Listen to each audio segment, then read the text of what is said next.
Setelah kecurangan dengan perempuan simpanannya terbongkar, suami saya menengking, "Cepat berambus dari rumah ini. Kita tengok berapa lama kau boleh hidup tanpa duit aku. Paling-paling pun, esok pagi kau dah jadi gelandangan tepi jalan." Malam itu juga saya terus mengemas barang-barang saya lalu pergi. Tetapi seminggu kemudian, satu panggilan telefon masuk daripada suami saya dengan nada cemas ketakutan. "Kenapa ada polis di rumah ini? Apa yang kau dah buat?" Saya hanya tersenyum dan mematikan telefon. Dia tidak tahu siapa sebenarnya isteri yang dia anggap lemah ini. Bunyi dentuman yang kuat memecah kesunyian malam itu. Sebuah beg pakaian besar berwarna hitam terpelanting dengan kasar sehingga menghentam dinding ruang tamu. Isinya sedikit terburai keluar kerana zipnya tidak ditutup dengan sempurna. Irfan berdiri dengan nafas yang tercungap-cungap. Wajahnya merah padam menahan amarah yang meluap-luap. Di sebelahnya, Liana berdiri sambil berpeluk tubuh.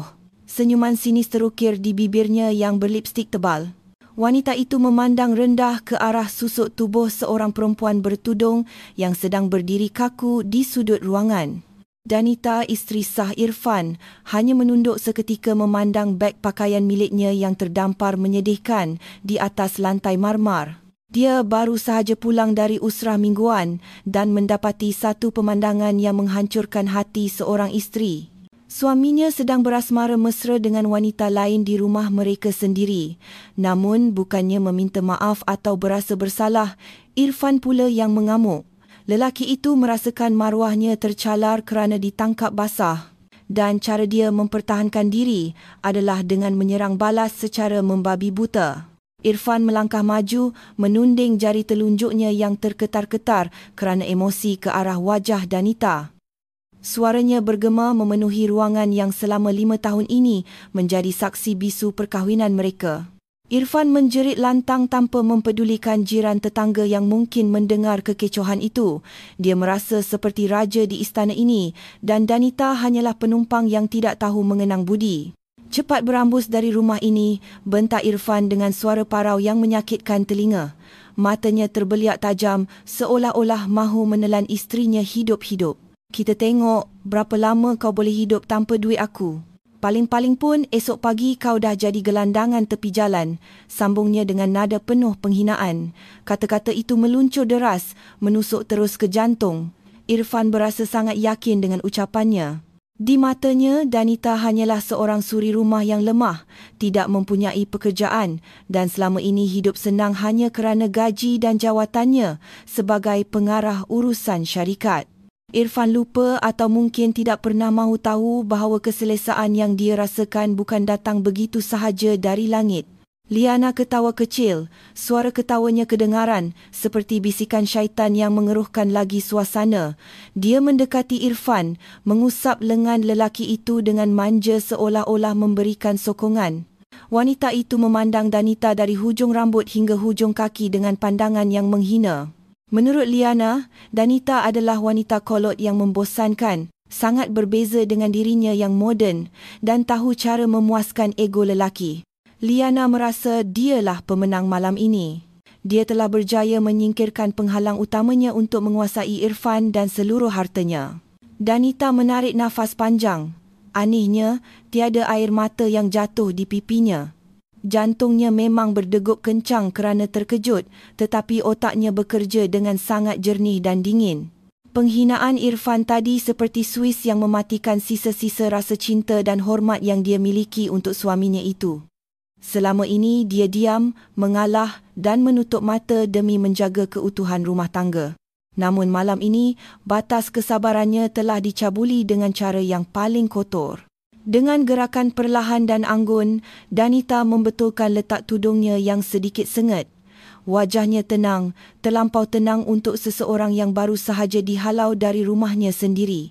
Dia tidak menjerit balas, tidak memohon dan tidak bersujud di kaki Irfan seperti yang diharapkan oleh suaminya itu. Irfan sempat tergamam seketika melihat reaksi isterinya yang selamba. Namun egonya yang tinggi menepis rasa hairan itu. Danita berjalan mendekati beg pakaian yang terdampar. Dia bercangkung, mengemaskan baju-baju yang terkeluar, lalu menutup zipnya dengan rapi. Gerakannya santai, seolah-olah dia hanya sedang bersiap untuk pergi bercuti, bukan dihalau menjadi gelandangan. Setelah beg itu tertutup rapat, Danita berdiri tegak. Dia menatap mata Irfan dalam-dalam. Pandangan itu bukan pandangan isteri yang terluka, melainkan pandangan seorang penguasa yang sedang melihat orang bawahan yang ingkar. Ingat baik-baik kata-kata abang. Suara Danita terdengar lembut, namun mempunyai penekanan yang tajam pada setiap katanya. Jangan cari saya bila dunia abang dah hancur, hanya itu yang dikatakannya. Tanpa menunggu balasan daripada Irfan yang masih tercungap-cungap atau Liana yang mendengus mengejek, Danita menarik pemegang beg pakaiannya. Roda beg itu berbunyi perlahan di atas lantai saat dia menyeretnya menuju ke pintu keluar. Dia tidak menoleh lagi ke belakang. Dia tidak mahu melihat wajah pengkhianat itu untuk kali yang terakhir. Di dalam hatinya, rumah ini sudah bukan lagi sebuah rumah, melainkan sebuah bangunan kosong yang dihuni oleh orang-orang asing yang tidak dikenalinya. Irfan mendengus kasar melihat pemergian isterinya. "Pergi sana, jangan harap aku akan jemput kau bila kau menangis kelaparan," jeritnya lagi, memastikan Danita mendengarnya sebelum pintu utama tertutup. Liana segera memeluk pinggang Irfan, membisikkan kata-kata manis untuk menenangkan lelaki itu, meyakinkan bahawa keputusan Irfan sudah tepat. Mereka berdua kembali masuk ke dalam bilik, merasa telah memenangi dunia tanpa sedar bahawa mereka baru sahaja menggali kubur mereka sendiri. Di luar, angin malam berhembus agak kencang. Danita menyeret beg pakaiannya melewati halaman rumah yang luas di kawasan Damansara Heights itu. Lampu taman yang samar-samar menyinari langkah kakinya yang mantap. Dia membuka pagar besi yang berat itu sendirian. Bunyi engsel pagar yang berkeriut kedengaran menyayat hati di tengah kesunyian kawasan perumahan elit tersebut. Danita melangkah keluar, berdiri di atas jalan tar yang sepi. Menurut kata-kata Irfan, sepatutnya Danita kebingungan. Sepatutnya dia menangis teresak-esak di tepi jalan, mencari teksi atau menelefon saudara mara untuk menumpang tidur. Sepatutnya dia menjadi gelandangan seperti sumpah seranah suaminya. Namun, kenyataannya berbeza. Baru sahaja Danita menutup kembali pagar rumah Irfan, sepasang lampu kereta yang sangat terang menyilaukan mata dari hujung jalan. Sebuah sedan hitam mewah berkilat meluncur perlahan dan berhenti betul-betul di hadapan Danita. Kereta itu bukan teksi dan jelas bukan kenderaan sembarangan. Ia adalah kereta keluaran Eropah terbaharu yang harganya boleh membeli 2 buah rumah yang baru sahaja ditinggalkannya. Pintu pemandu terbuka dengan pantas. Seorang lelaki tegap berkot hitam kemas turun dari kereta. Itu adalah Faizal. Susuk tubuh yang selama ini dikenal Irfan hanya sebagai penghantar barang atau sesekali tukang kebun upahan jika rumput di halaman sudah panjang. Namun malam ini penampilan Faizal sangat berbeza. Dia kelihatan profesional, tegas dan penuh wibawa. Faizal berjalan cepat menghampiri Danita, menundukkan kepalanya sedikit sebagai tanda hormat yang mendalam. "Selamat malam, Puan Danita," sapa Faizal dengan suara garau yang sopan. Dia segera mengambil alih beg pakaian dari tangan Danita. "Maaf, saya terlambat 10 saat dari jadual." Danita tersenyum nipis, senyuman yang tidak pernah dia tunjukkan di hadapan Irfan sejak berbulan-bulan yang lalu. "Tak apa Faizal, masa awak sampai betul-betul tepat," jawab Danita tenang. Faizal membukakan pintu penumpang bahagian belakang. Bau kulit tempat duduk kereta yang mewah dan harum segera menyambut deria bau Danita, menggantikan bau kemarahan yang hapak yang dirasainya di dalam rumah tadi. Danita masuk dan duduk dengan selesa. Dia menyandarkan belakangnya yang letih. "Adakah kita terus ke kediaman Tan Sri, Puan?" tanya Faizal sambil memandang Danita dari cermin pandang belakang setelah dia kembali duduk di kerusi pemandu. Enjin kereta menderu halus, hampir tanpa suara. "Ya Faizal, ayahanda pasti sudah menunggu dan tolong pastikan semua akses kewangan saya yang bersambung dengan kad tambahan Irfan dipotong serta-merta malam ini juga," perintah Danita. Suaranya berubah sama sekali. Tiada lagi nada isteri yang patuh. Yang ada hanyalah nada bicara seorang pemimpin syarikat yang biasa memberi arahan mutlak. "Sudah dilaksanakan, Puan. Pasukan kewangan sudah menyekat akses kad kredit tambahan 5 minit yang lalu." Sejurus Puan melangkah keluar dari pagar. Pasukan guaman juga sudah menyiapkan fail-fail yang puan minta untuk esok pagi, jawab Faizal tangkas sambil memutar steering membawa kereta mewah itu menjauhi rumah Irfan yang kini kelihatan kecil dan suram di kejauhan. Danita memandang keluar tingkap. Lampu-lampu jalanan kota berkelip laju. Dia melihat pantulan wajahnya sendiri di cermin tingkap kereta. Wajah itu bukan wajah wanita yang kalah. Irfan benar-benar tidak tahu siapa yang baru sahaja dihalau olehnya. Lelaki itu fikir dia telah membuang sampah, padahal dia baru sahaja melepaskan sebutir berlian yang selama ini menopang seluruh hidupnya. Danita menutup matanya sejenak, mempersiapkan diri untuk kembali menjadi dirinya yang sebenar. Sandiwara sebagai isteri sederhana sudah selesai. Kini tiba masanya sang permaisuri kembali ke takhtanya.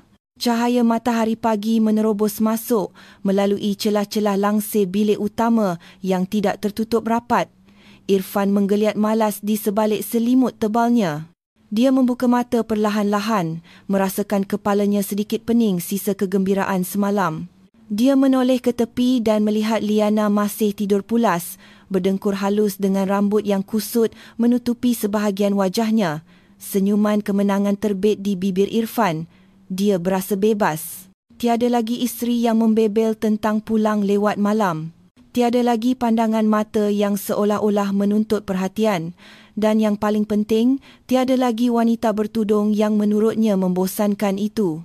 Irfan bangun dan duduk di birai katil. Dia meregangkan otot-ototnya, merasa seolah-olah dia adalah raja dunia. Rumah ini sekarang sepenuhnya miliknya. Dia boleh melakukan apa sahaja, membawa sesiapa sahaja tanpa ada yang melarang.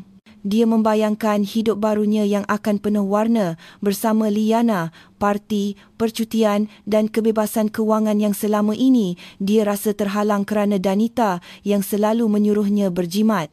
Dia melangkah ke dapur dengan ringan, berharap sarapan sudah terhidang seperti biasa. Namun, langkahnya terhenti apabila melihat meja makan yang kosong melompong. Tiada nasi goreng panas, tiada kopi yang berasap dan tiada pinggan bersih yang tersusun rapi. Dapur kelihatan bersepah dengan sisa gelas dan pinggan kotor bekas parti kecil-kecilan mereka semalam berselerak di dalam sinki.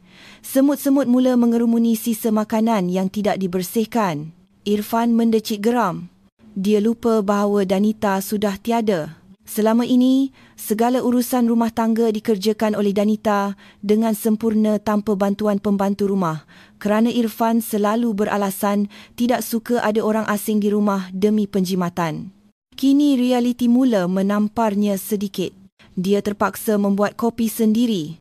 Dengan rungutan perlahan, dia membancuh kopi segera.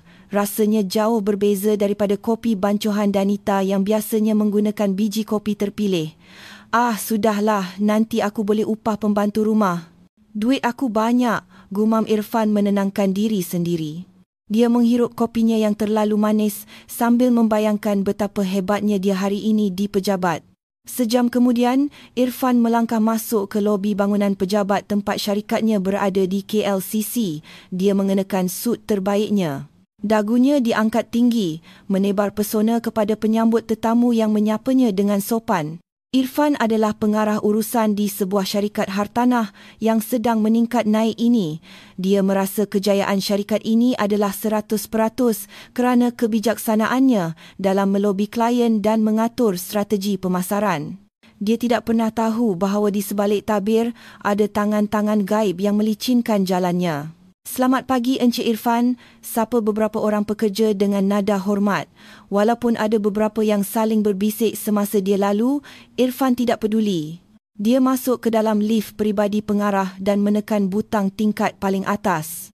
Setibanya di pejabatnya yang luas dengan pemandangan bandar raya yang megah, Irfan melemparkan beg kerjanya ke atas sofa. Dia duduk di kerusi kulitnya yang empuk, memutar-mutar kerusi itu dengan angkuh. Dia merasa tidak boleh disentuh. Namun, kebahagiaannya tidak bertahan lama. Pintu pejabatnya diketuk dengan nada teragak-agak. Masuk, seru Irfan lantang. Pintu terbuka, setiausaha peribadinya. Seorang wanita muda bernama Rina masuk dengan wajah pucat lesi. Tangannya memegang sebuah tablet dan setimbun fail dengan gementar. Tiada senyuman ramah yang biasa dia tunjukkan. Ada apa Rina? Kenapa muka kau macam nampak hantu? Tanya Irfan sambil lewa sambil menghidupkan komputernya. Maaf, Encik. Ada masalah besar. Suara Rina kedengaran tersekat-sekat. Pagi ini, 3 pelabur utama kita menghantar surat pembatalan kontrak secara sebelah pihak. Irfan ketawa sinis. Jangan main-mainlah kau. Pembatalan sebelah pihak. Mereka akan kena denda penalti yang besar. Biarkan saja mereka pergi kalau nak. Kita masih ada ramai lagi pelabur lain yang beratur. Rina menggeleng lemah. Keberaniannya seolah-olah hilang. Itulah masalahnya, Encik. Dalam klausul kontrak yang Encik tanda tangani dulu, ada disebut bahawa mereka berhak menarik dana pada bila-bila masa tanpa penalti jika penjamin utama menarik sokongannya. Dan pagi ini, pihak bank mengesahkan bahawa penjamin tersebut sudah menarik balik semua aset yang menjadi cagaran projek kita. Dahi Irfan berkerut dalam. Penjamin utama? Siapa? Seingat aku, syarikat ini berdiri atas nama kerja kerasku. Cagarannya aset syarikat ini sendiri. Irfan memang tidak pernah membaca butiran kontrak dengan teliti. Dia selalu menyerahkan urusan guaman yang rumit kepada Encik Rahmat, peguamnya, dan hanya menandatangani di tempat yang ditunjukkan. Dia terlalu malas untuk membaca timbunan kertas tebal yang menurutnya membosankan. Bukan, Encik, jawab Rina dengan takut-takut. Cagaran kecairan kita selama ini datangnya dari dana geran sebuah syarikat induk yang menjamin prestasi Encik. Nama syarikatnya Shadow Capital. Mereka menarik diri sepenuhnya pagi ini. Kesannya berantai, Encik. Pembekal bahan binaan untuk projek apartmen di Bangsa South juga baru sahaja menelefon. Mereka menghentikan penghantaran simen dan keluli sehingga bayaran bulan lepas dilunaskan. Irfan menghentak meja. Apa ni semua? Bayar sajalah mereka. Duit dalam akaun syarikat kan masih berjuta-juta. Rina menelan liur. Air matanya hampir jatuh kerana takut dimarahi. Itulah dia, Encik. Akaun syarikat dibekukan oleh Bank Pusat kerana adanya laporan audit mendadak yang mempersoalkan aliran dana masuk kita. Kita tak boleh keluarkan walau 1 sen pun hari ini. Irfan terdiam. Wajahnya merah padam. Jantungnya berdegup kencang tetapi bukan kerana semangat melainkan kerana panik yang mula menjalar. Dia segera menyambar telefon di mejanya, cuba menghubungi kenalannya di bank yang biasa diajak bermain golf. Namun panggilan itu tidak diangkat. Dia mencuba lagi. Kali ini, nombornya dialihkan ke mesin pesanan suara. Ini mesti ada kesilapan sistem, jerit Irfan kecewa. Dia tidak dapat menerima kenyataan ini. Semalam dia masih seorang raja. Bagaimana mungkin pagi ini kerajaannya goyah hanya kerana beberapa email? Di tengah-tengah kepanikan itu, telefon bimbit peribadinya bergetar. Nama Liana Sayang muncul di skrin. Irfan mengangkatnya dengan kasar, berharap mendengar suara manja yang boleh sedikit menghiburnya. Hello, Liana, I tengah sibuk ni. Ada masalah kat pejabat, bentak Irfan tanpa sedar. Suara Liana di seberang sana kedengaran bengang, bukan manja. Yang, you ni macam mana? I tengah kat butik kegemaran nak beli beg tangan yang kita tengok semalam. Kenapa kad debit you kena tolak? Malulah staf kedai semua tengok. Katanya baki tak cukup atau dah kena sekat. Cuba you transfer ke akaun I sekarang, 20,000. I kena bayar ni. Darah Irfan berderau hebat. Kad debit peribadinya ditolak. Itu tidak mungkin. Itu adalah akaun gajinya. Akaun yang terpisah daripada syarikat. Tunggu sekejap. Jangan bising dulu, nanti I uruskan. Irfan mematikan panggilan secara sebelah pihak. Dia segera membuka aplikasi perbankan mudah alih di telefonnya. Jari jemarinya gementar semasa memasukkan kod akses. Skrin telefon memaparkan proses muat turun yang terasa sangat lama. Apabila akhirnya terbuka, mata Irfan terbeliak seakan mahu terkeluar dari soketnya. Angka baki yang tertera di sana membuatnya sesak nafas. Bukan ratusan ribu seperti yang diingatnya, melainkan angka sifar besar dengan status akaun digantung untuk siasatan. Irfan melemparkan telefonnya ke meja. Nafasnya memburu. Keringat dingin mula membasahi dahinya. Dia teringat kata-kata Danita semalam. Jangan cari saya bila dunia abang dah hancur. Tidak, ini tak mungkin kerja Danita, fikir Irfan menafikan. Perempuan itu cuma suri rumah biasa. Dia tak ada kuasa untuk buat semua ni. Ini pasti cuma kebetulan yang buruk. Ini pasti kesilapan teknikal sistem perbankan negara. Irfan cuba meyakinkan dirinya sendiri, membina ilusi bahawa dia masih memegang kawalan. Padahal, asas istana pasirnya sudah mula dihakis ombak dan dia baru sahaja merasakan percikan air yang pertama. Di kejauhan, ribut yang sebenar baru sahaja mula bergerak mendekat. 3 hari selepas pemergian Danita, suasana di pejabat Irfan berubah menjadi medan perang yang mencengkam. Pendingin hawa yang biasanya membuat selesa kini terasa tidak berdaya melawan bahang kepanikan yang menjalar di setiap sudut pejabat pengarah. Irfan duduk di kerusi kebesarannya dengan kemeja yang sudah renyuk di bahagian belakang. Tali lehernya longgar dan rambutnya yang biasanya tersisir rapi kini kusut masai kerana terlalu sering diramas dengan kecewa. Telefon di mejanya berdering tanpa henti, bersahut-sahutan dengan nada dering telefon bimbit peribadinya, mencipta simfoni kekacauan yang membuat kepalanya terasa ingin pecah. Irfan menatap kosong ke arah timbunan dokumen di hadapannya. Itu bukan dokumen projek baru yang menguntungkan, melainkan surat tuntutan bayaran dan notis penamatan kerjasama. Satu persatu pembekal bahan binaan yang selama ini setia, tiba-tiba sahaja membatalkan penghantaran. Alasannya seragam dan kedengaran seperti skrip yang sudah dihafal. Masalah pentadbiran dalaman dan penilaian semula risiko kredit. Irfan tahu itu semua karut. Tidak mungkin 5 syarikat besar memutuskan perkara yang sama dalam masa 24 jam jika tidak ada arahan daripada seseorang yang sangat berkuasa di sebalik tabir. Namun egonya menolak untuk mengakui bahawa Danita, isteri yang dianggapnya hanya tahu urusan dapur, boleh mempunyai jangkauan kuasa sejauh ini. Pintu pejabat Irfan terbuka kasar tanpa diketuk. Rina, setiausahanya, masuk dengan wajah yang sudah tidak lagi menunjukkan rasa hormat.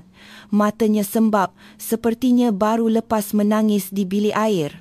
Tanpa sepatah kata, Rina meletakkan sebuah sampul surat coklat di atas meja Irfan.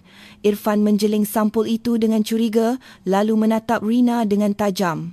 "Apa ni?" tanya Irfan dengan suara serak. Dia berharap itu adalah berita baik. Mungkin pinjaman kecemasan dari bank lain yang dipohonnya semalam sudah diluluskan. "Surat amaran dari pengurus bangunan, Encik," jawab Rina dingin. "Kita dah tertunggak bayaran sewa pejabat bulan ini. Mereka beri tempoh 2 kali 24 jam untuk jelaskan atau bekalan elektrik ke tingkat ini akan dipotong. Dan satu lagi, Encik, gaji pekerja yang sepatutnya masuk semalam sampai tengah hari ini belum masuk lagi ke akaun kami. Budak-budak di bahagian pemasaran dah mula mogok kerja. Mereka berkumpul di kafeteria bercakap tentang khabar angin syarikat ni akan bankrupt." Irfan menghentak meja, membuat cawan kopinya bergetar. "Siapa yang sebar khabar angin sampah tu? Beritahu mereka, gaji cuma lambat sikit sebab ada gangguan sistem di bank pusat. Aku ni Irfan. Aku tak pernah lambat bayar hak orang." Jeritnya berapi-api, cuba menutupi ketakutan yang sebenarnya sedang menggerogoti jiwanya. Rina hanya mengeluh panjang. Pandangannya menyiratkan rasa kasihan bercampur meluat. "Encik boleh menjerit sekuat mana pun, tapi sistem perbankan tak akan berubah hanya kerana jeritan Encik. Saya minta diri dulu. Kalau esok gaji belum masuk, saya pun akan berhenti." Rina berpaling dan keluar sambil menghempas pintu dengan agak kuat. Irfan tertinggal sendirian dalam kesunyian yang menyakitkan. Dia meraba poket seluarnya, mengambil dompet kulit mahalnya. Di dalamnya berderet kad-kad yang dahulu dibanggakannya sebagai simbol kejayaan. Kad platinum, kad hitam, semuanya ada di situ. Namun kini, benda-benda plastik itu terasa tidak lebih berharga daripada kad permainan kanak-kanak. Semalam, dia cuba belanja seorang bakal pelabur makan tengah hari di restoran 5 bintang. Apabila hendak membayar, kad kredit utamanya ditolak. Mesin EDC mengeluarkan risit kecil dengan tulisan decline yang dicetak tebal. Irfan terpaksa menahan malu yang amat sangat dan beralasan dompetnya tertinggal, lalu berpura-pura menelefon stafnya untuk membawa wang tunai, padahal dia sedang meminjam wang daripada wang runcit pejabat melalui Rina. Telefonnya bergetar lagi. Kali ini bukan dari pejabat, tetapi dari Liana. Irfan menatap skrin itu dengan perasaan bercampur baur. Dahulu, nama Liana selalu membuatnya tersenyum, membayangkan kegairahan dan keseronokan. Tetapi sekarang, nama itu mula terasa seperti beban tambahan. Dengan berat hati, dia menggesa butang hijau. "Hello, Liana, ada apa lagi?" tanya Irfan tanpa berselindung. "Sayang, you kat mana?" Suara Liana kedengaran melengking, penuh tuntutan. "I tengah kat salon ni. Orang kat kaunter kata kad debit yang you bagi semalam dah tak boleh pakai. You sengaja ke nak malukan I? Kawan-kawan I semua nampak tadi. Cepat transfer atau datang sini bayarkan. Takkan rawatan muka RM2,000 pun you tak mampu?" Irfan memicit pelipisnya yang berdenyut kencang. "Liana, boleh tak kau faham sikit keadaan aku? Pejabat tengah huru-hara. Duit syarikat tengah diaudit. Semua akaun beku. Pakai duit kau dulu. Kenapa? Kau kan selalu aku bagi duit belanja bulan-bulan." Sedapnya mulut. Duit I lah. Duit you juga. Lagipun, takkan usahawan berjaya dompetnya kosong. Jangan-jangan you tipu I pasal kekayaan you selama ni. Liana mula menyerang dengan kata-kata pedas. Irfan terdiam. Kata-kata Liana mencalar maruahnya. Ternyata wanita yang dipujanya ini tidak lebih daripada parasit yang hanya menempel apabila perumahnya subur. Pada saat seperti ini, dia tiba-tiba teringat Danita. Isterinya itu tidak pernah sekalipun meminta wang untuk rawatan mahal. Danita selalu tampil sederhana, namun tetap elegan. Jika ada masalah kewangan, Danita adalah orang pertama yang akan menghulurkan wang simpanan peribadinya tanpa diminta. Rasa penyesalan mula menjalar naik, namun segera ditepis oleh kesombongan Irfan. "Tidak, aku tak perlukan Danita. Aku boleh selesaikan ini sendiri," batin Irfan berkeras. Dia mematikan panggilan Liana begitu sahaja, membiarkan wanita itu marah-marah sendirian. Irfan kemudian cuba melakukan sesuatu yang sudah dielakkannya selama 3 hari ini. Dengan tangan yang gemetar, dia mencari nombor Danita di telefonnya. Dia berniat untuk menelefon, mungkin untuk memaki wanita itu agar menghentikan semua kegilaan ini, atau mungkin jauh di lubuk hatinya untuk meminta bantuan. Dia menekan butang panggil. Senyap. Tiada nada dering, hanya suara operator yang dingin dan mendata. "Nombor yang anda dial tiada dalam perkhidmatan." Irfan melemparkan telefonnya ke sofa. "Celaka," jeritnya kecewa. Dia merasa terkepung dari segenap penjuru. Sementara itu, di sebuah bangunan pencakar langit yang letaknya berbatu-batu jauhnya dari pejabat Irfan yang suram, suasananya sangat berbeza.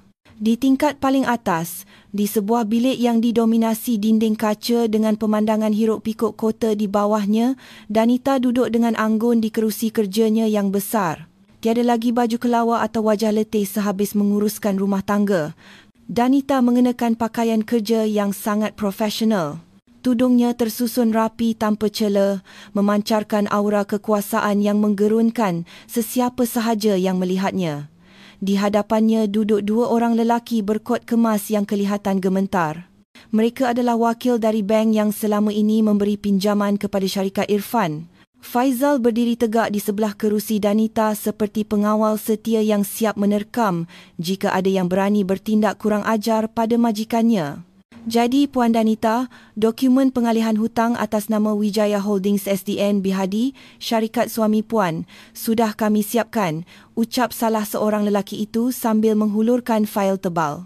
Dengan tanda tangan ini, secara undang-undang, semua hutang piutang syarikat tersebut menjadi hak milik syarikat pelaburan Puan Shadow Capital. Puan berhak menuntut pelunasan serta-merta atau menyita aset cagaran jika berlaku kegagalan bayaran. Danita tersenyum nipis, sangat nipis hingga hampir tidak kelihatan. Tangannya yang lentik mengambil sebatang pen mahal dari atas meja. Dia tidak ragu-ragu walau sedikit pun. Gerakan tangannya semasa menurunkan tanda tangan kelihatan lancar, namun tegas. Dia bukan sedang menyelamatkan suaminya. Dia sedang membeli tali gantung yang akan menjerat leher suaminya sendiri. "Terima kasih tuan-tuan," ucap Danita lembut. "Proses pelaksanaannya tolong dilakukan mengikut prosedur yang paling ketat. Saya tidak akan bertolak ansur dengan sebarang kelewatan pembayaran walaupun ia dari syarikat yang dipimpin oleh orang yang pernah saya kenal. Kedua-dua pegawai bank itu mengangguk hormat lalu beredar. Selepas mereka pergi, Faizal menuangkan teh panas ke dalam cawan Danita. "Adakah puan yakin tidak mahu memberi amaran dahulu kepada Encik Irfan?" tanya Faizal berhati-hati. Danita menghirup tehnya perlahan-lahan. Matanya menatap tajam ke arah bangunan-bangunan bertingkat di kejauhan. "Amaran? Saya sudah memberinya amaran selama 5 tahun perkahwinan kami, Faizal. Amaran untuk setia, amaran untuk jujur, amaran untuk tidak tamak, dia abaikan semuanya. Sekarang bukan masanya untuk amaran, tetapi masanya untuk pengajaran. Hantarkan hadiah itu sekarang." "Baik, puan," jawab Faizal tangkas. Dia menaip sesuatu di tabletnya. Kembali ke pejabat Irfan. Lelaki itu sedang melonggarkan tali lehernya, merasa sesak nafas. Tiba-tiba, pemberitahuan email masuk berbunyi di komputernya. Tajuk email itu kosong. Pengirimnya tanpa nama. Kerana ingin tahu, Irfan membukanya. Jantung Irfan berhenti berdegup seketika. Matanya terbeliak menatap skrin monitor. Lampiran email itu berisi gambar-gambar dokumen yang sangat dikenalinya. Ia adalah gambar sebuah lejar rahsia yang disembunyikannya di dalam peti besi peribadinya. Buku yang mencatatkan aliran dana haram, pengelakan cukai dan tokokan bajet projek yang dilakukannya selama 2 tahun terakhir untuk membiayai gaya hidup mewahnya dan memanjakan Liana. Tiada siapa yang tahu tentang buku ini kecuali dirinya. Bagaimana mungkin gambar-gambar ini boleh berada di tangan orang lain? Di bawah gambar-gambar itu, hanya ada satu ayat pendek yang tertulis dengan huruf besar berwarna merah menyala. "Masa sudah tamat." Keringat dingin sebesar biji jagung mengalir deras di belakang Irfan. Dia menyedari satu perkara yang mengerikan. Musuhnya bukan hanya nasib buruk, tetapi seseorang yang tahu dengan tepat di mana letak semua rahsianya ditanam. Dan orang itu sedang memegang cangkul, bersedia untuk menggali segalanya hingga tuntas. 5 hari selepas pemergian Danita, rumah mewah yang dahulu sentiasa bersih dan wangi kini mula menyerupai tongkang pecah. Lantai marmar yang biasanya berkilat kini berhabuk dan penuh dengan kesan tapak kasut kotor. Timbunan pinggan mangkuk kotor menggunung di sinki dapur, menimbulkan bau busuk yang merebak hingga ke ruang keluarga. Bakul pakaian kotor penuh sesak dengan pakaian kotor Irfan dan Liana yang belum disentuh. Tanpa kehadiran Danita, rumah itu kehilangan jiwanya, berubah menjadi bangunan dingin yang bersepah. Irfan duduk di sofa ruang tamu dengan wajah kusut. Dia baru sahaja pulang dari pejabat yang situasinya semakin meruncing hanya untuk mendapati rumah yang sama kacaunya. Liana sedang duduk di sofa bertentangan, sibuk dengan telefonnya, mengabaikan Irfan sepenuhnya. Tiada sambutan mesra, tiada urutan di bahu, yang ada hanya suasana permusuhan yang pekat. "Liana," panggil Irfan dengan nada tinggi. "Kau buat apa seharian kat rumah? Pinggan kotor tu dah 3 hari menimbun sampai berkulat. Baju kerja aku pun belum ada yang basuh. Esok aku nak pakai apa?" Liana meletakkan telefonnya dengan kasar. Matanya menjegil tajam ke arah Irfan. Abang, dengar sini. I ni bukan orang gaji. I bukan bekas isteri you yang rela jadi kuli. I nak kahwin dengan you sebab I ingat you kaya raya. Ada banyak pembantu rumah, hidup senang. Kalau tahu akan disuruh basuh pinggan dengan baju sendiri macam ni, lebih baik I cari lelaki lain." Irfan ternganga mendengar jawapan itu. Sifat sebenar Liana yang selama ini tertutup di sebalik topeng kemanjaan kini terbongkar. "Jadi selama ni kau cuma nakkan duit aku. Bila aku susah sikit, kau terus macam ni." "Sikit," jerit Liana. Suaranya melengking memenuhi ruangan. "Sikit apanya? Kad kredit mati, duit belanja tak ada, kereta mewah you kena tarik dengan bank semalam sebab tertunggak bayaran. Sekarang kita cuma ada satu kereta pejabat yang buruk. You ni penipu bang. You kata you bos besar, rupanya tong kosong." Irfan bangkit. Tangannya tergenggam menahan amarah yang meledak. "Diam kau, aku tengah cuba perbaiki keadaan. Ini cuma ujian sementara." "Ujian sementara kepala otak kau?" Liana mencemik lalu beredar masuk ke bilik dan menghempas pintu. Irfan jatuh terduduk kembali di sofa. Kepalanya pening luar biasa. Dia merindui ketenangan yang dahulu sentiasa ada di rumah ini. Dia merindui teh panas buatan Danita dan suara lembut isterinya yang selalu menenangkan apabila dia pulang kerja dengan banyak masalah. Kini dia sedar betapa berharganya kehadiran Danita yang selama ini disia-siakannya. Namun penyesalan itu datang terlambat, sangat terlambat. Keesokan paginya, Irfan memaksa diri berangkat ke pejabat dengan kemeja yang digosoknya sendiri secara ala kadar. Setibanya di pejabat, pemandangan yang menyambutnya lebih mengerikan dari hari-hari sebelumnya. Aras tempat bahagiannya berada kelihatan lengang. Meja-meja kerja kosong, komputer-komputer mati. Hanya ada beberapa helai kertas putih yang terletak di atas meja setiap pekerja utama. Irfan berjalan laju memeriksa satu persatu meja. Itu adalah surat perletakan jawatan. Bukan satu atau dua, tetapi hampir seluruh pasukan teras syarikat, ketua kewangan, pengurus operasi, pasukan guaman kanan, semuanya meletak jawatan secara beramai-ramai hari ini. Mereka adalah orang-orang yang cekap, orang-orang yang selama ini memutarkan roda syarikat. Pemergian mereka secara serentak adalah lonceng kematian bagi syarikat Irfan. Di meja Rina, setiausahanya, juga terdapat surat yang sama. Namun, di sana ada nota kecil yang ditulis tangan. Maaf Encik, saya dapat tawaran kerja di Aditama Group dengan gaji 3 kali ganda. Saya tak boleh tolak. Semoga Encik baik-baik sahaja. Adhitama Group. Itu adalah syarikat gergasi, salah satu konglomerat terbesar di negara ini. Irfan tidak tahu apa hubungan yang membuatkan pekerjanya boleh berpindah ke sana serentak. Dia merasa seperti kapten kapal yang ditinggalkan oleh anak-anak kapalnya di tengah badai. Dia sendirian, benar-benar sendirian di Menara Gading yang asasnya sudah hancur lebur.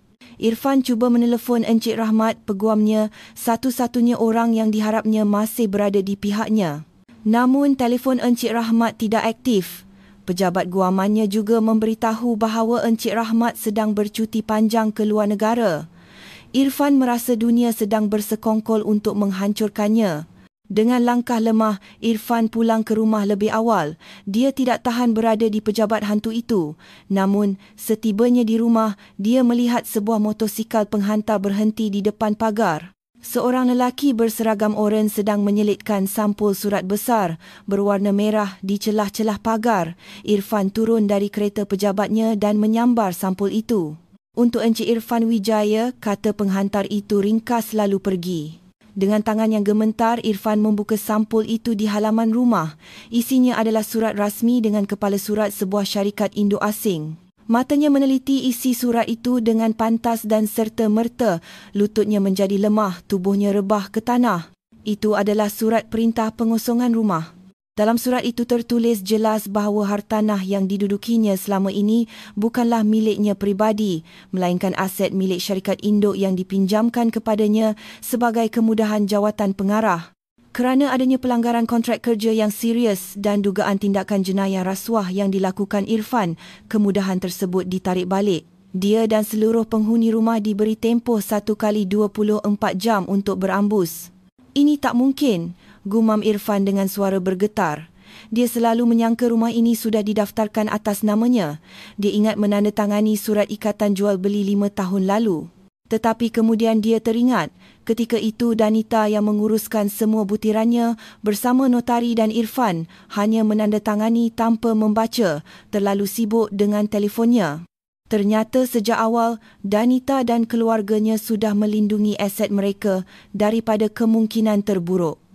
Irfan tidak pernah memiliki apa-apa. Dia hanya menumpang di rumah isterinya sendiri dan kini dia dihalau dari tempat tumpangan itu. Belum sempat dia memproses kejutan itu, suara jeritan Liana kedengaran dari dalam rumah. Irfan berlari masuk.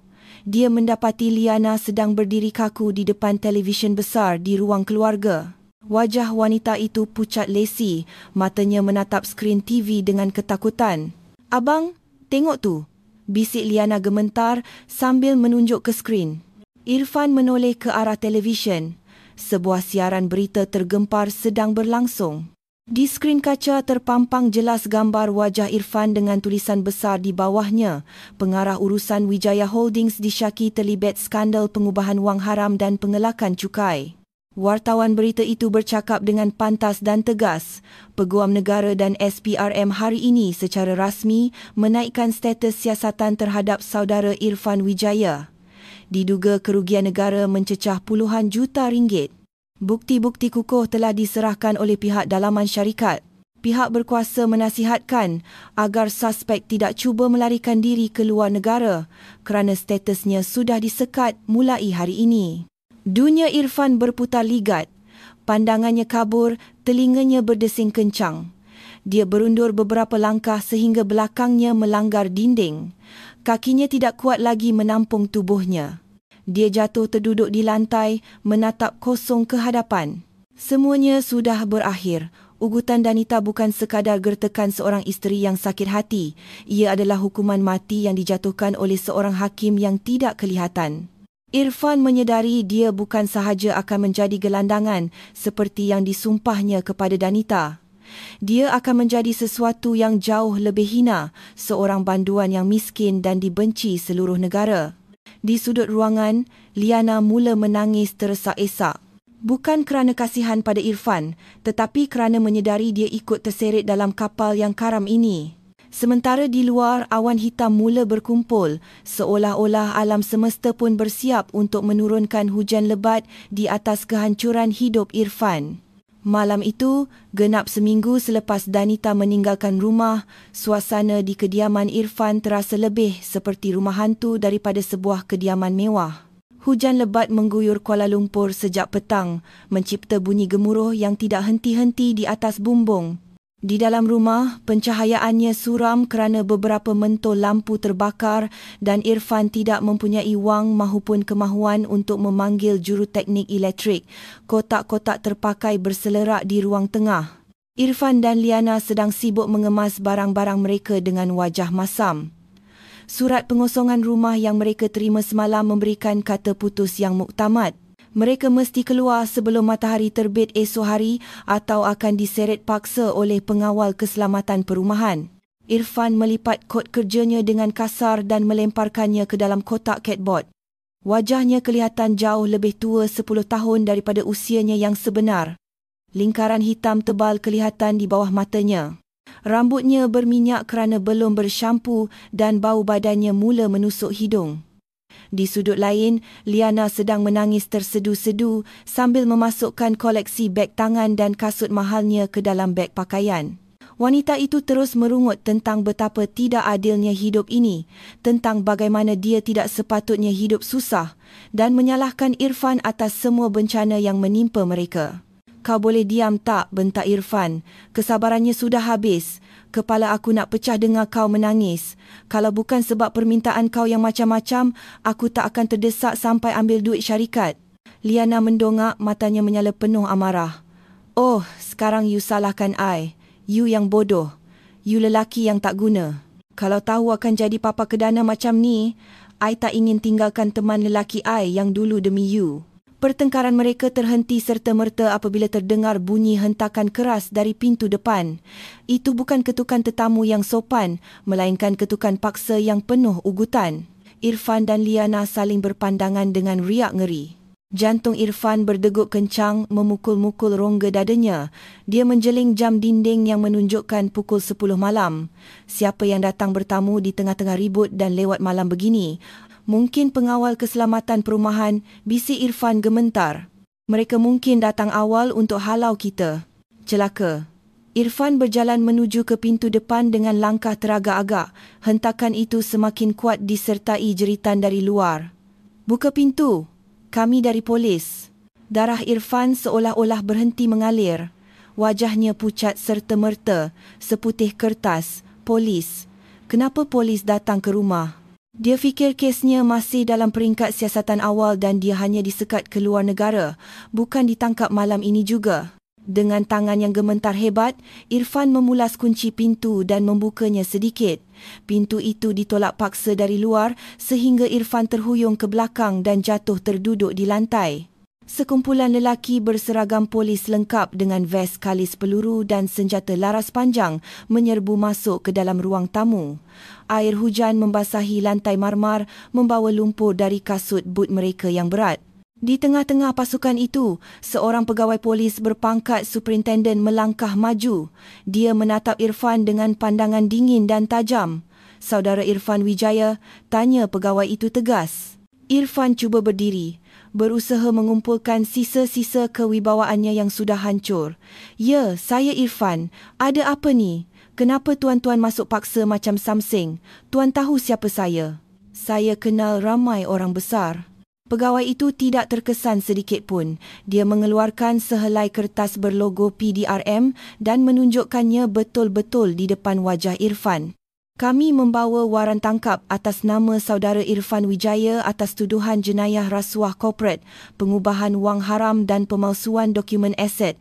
Anda berhak untuk tidak berkata apa-apa, tetapi apa sahaja yang anda katakan boleh dan akan digunakan untuk melawan anda di mahkamah.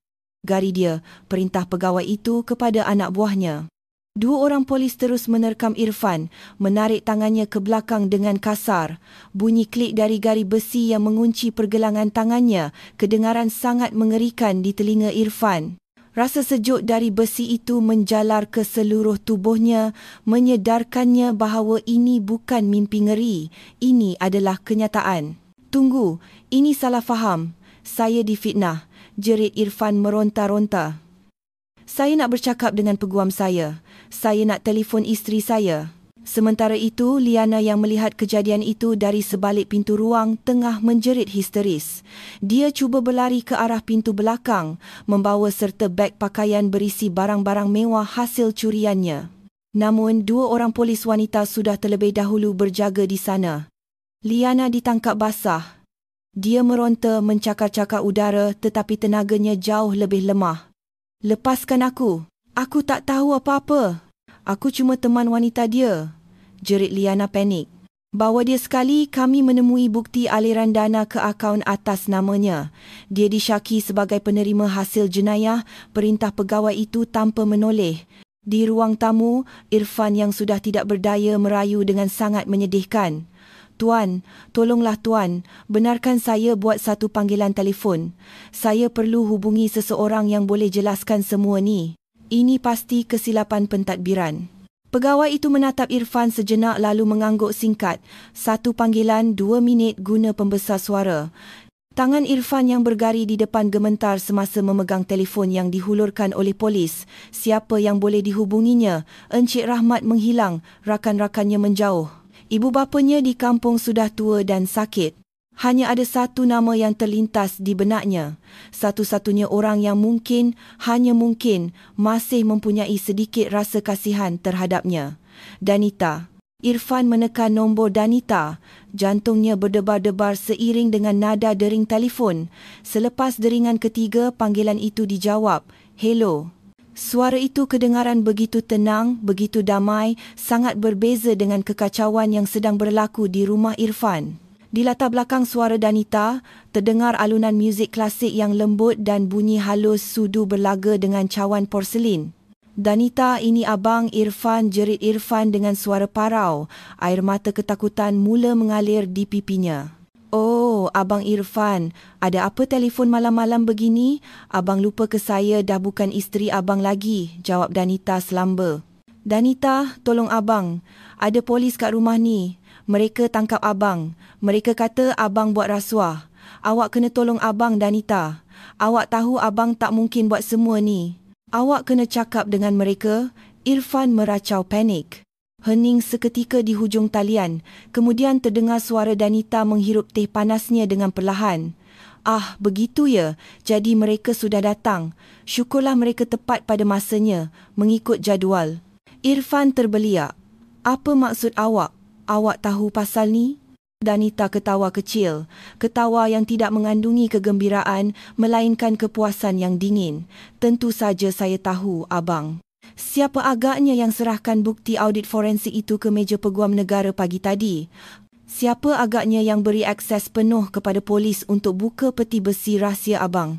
Tubuh Irfan menegang kaku. Lututnya gementar hebat sehingga dia hampir jatuh lagi. Jadi ini semua kerja awak. Awak yang laporkan suami awak sendiri. Bekas suami, Danita membetulkan dengan tajam.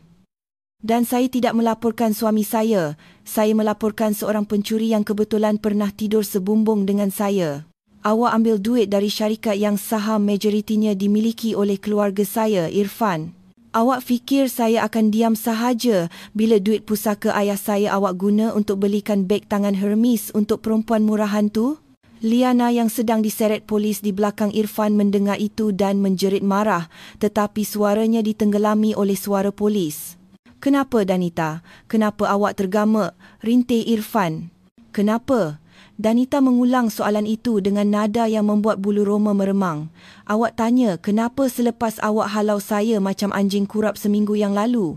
Awak kata saya akan jadi gelandangan, kan? Nah, sekarang tengoklah diri awak. Siapa yang akan tidur di lantai sejuk malam ni? Irfan tidak dapat menjawab. Kerongkongnya tersekat. Nikmatilah kemudahan negara, abang. Teh di sana mungkin tak sepanas buatan saya dan tilamnya pasti keras, tapi sekurang-kurangnya ianya percuma sesuai dengan taraf ekonomi abang sekarang. Klik. Panggilan telefon diputuskan sebelah pihak. Nada putus yang panjang menjadi bunyi terakhir yang didengar oleh Irfan sebelum telefonnya dirampas kembali oleh polis. Harapannya musnah. Dia bukan sahaja ditangkap, dia telah dihancurkan sepenuhnya oleh wanita yang selama ini dianggapnya lemah. Irfan diseret keluar dari rumah di bawah curahan hujan lebat, disaksikan oleh jiran-jiran yang mengintai dari sebalik tingkap. Kilatan lampu biru kereta peronda menyinari wajahnya yang basah oleh air hujan dan air mata. Malam itu, sang raja boneka secara rasminya jatuh dari takhtanya menuju ke kegelapan penjara yang menantinya. Lampu neon putih yang berkelip-kelip di siling bilik soal siasat membuatkan sakit kepala Irfan semakin menjadi-jadi. Bilik itu sempit, sejuk dan berbau hapak. Dindingnya dilapisi penyerap bunyi berwarna kelabu kusam.